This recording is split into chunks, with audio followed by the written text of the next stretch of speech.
My opponent is not in Iowa tonight. She is raising money from a Philadelphia investment firm. Frankly, I would rather be here with you. Bernie Sanders last night in Iowa, drawing a contrast with Hillary Clinton. Now, with the Iowa caucuses scheduled for next Monday, Mrs. Clinton and her staff suddenly calling for more debates to be added. You know, 4 of the 6 scheduled debates have already taken place. Sanders and his campaign now say they would participate in non-DNC sanctioned debates if Secretary Clinton agrees they be held in the spring and not on weekends or holidays. How about that? Let's bring in our panel. First, Republican strategist, who's a former senior staff advisor to President George W. Bush, Brad Blakeman.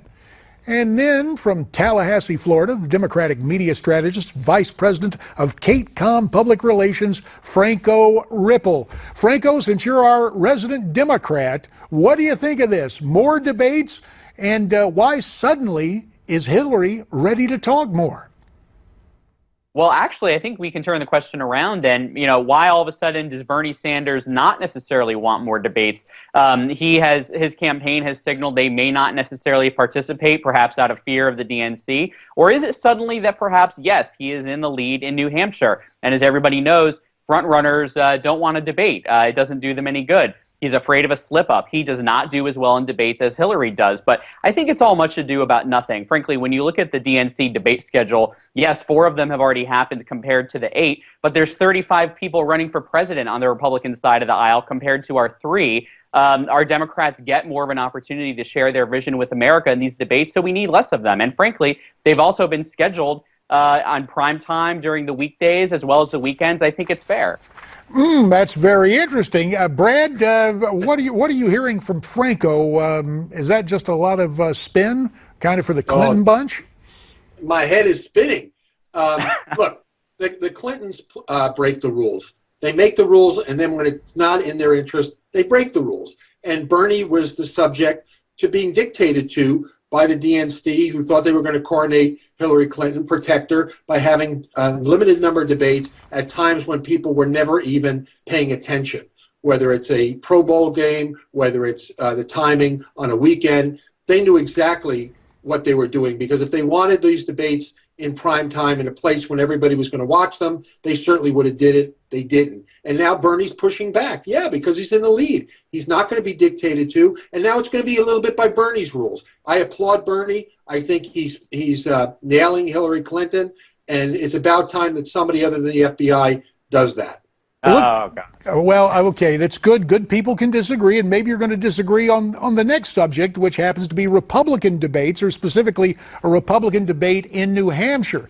ABC, don't ask me why after what I saw back in 2012, but ABC is going to host this next one, and they've announced criteria for candidates allowed in the debate.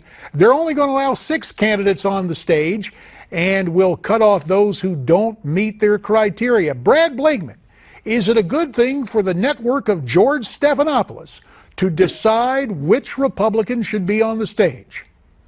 Yeah, I think it is. And either they can play by ABC's rules or not. The fact of the matter is that it's about time we start to whittle down the field. If the criteria is fair and balanced for ABC, that they're going to determine in a fair way who's going to make the stage, then it's really up to the candidates to meet that criteria. And look, if it's not fair, they should all join and block that debate. But I don't think that a criteria that ABC sits down is necessarily unfair just because they're limiting the number of people on stage. Certainly, come on, Gilmore is not a candidate. He's a candidate name only. You could bump into him and not even know who he is. Oh, that's rough. But Jim, I guess what you're telling me, Brad, is we got to get this Republican field pared down in some way, shape, fashion, or form. Now, Franco Ripple, to you. Maybe I'm being tough. Maybe you can say it pot, meat kettle. But back in 2012, one of those debates, George Stephanopoulos was just taking Democrat talking points on the war on women and contraception and feeding it up to Mitt Romney. Isn't there a legitimate concern about partisanship in the way ABC will host a Republican debate? No, I don't think there necessarily is. I think every network in America, including this one, including other conservative networks, including the broadcast networks and other cable networks, first have a responsibility to report the news. Even Fox News, Fox Business Channel that's hosted a debate, CNBC, they have a responsibility first to report the news. And I think that extends when you look at who hosts these debates, even if some of them have been clunkers and haven't been especially well done. I really don't think bias comes into it as much as some would say that it does. Fair enough. Franco Ripple and Brad Blakeman, thanks very much. Programming reminder for tonight, it's going to be busy. Live coverage of Donald Trump's event at Drake University in Iowa at 9 o'clock. Then immediately following that program, we'll have the Newsmax TV post-debate special. We're coming back.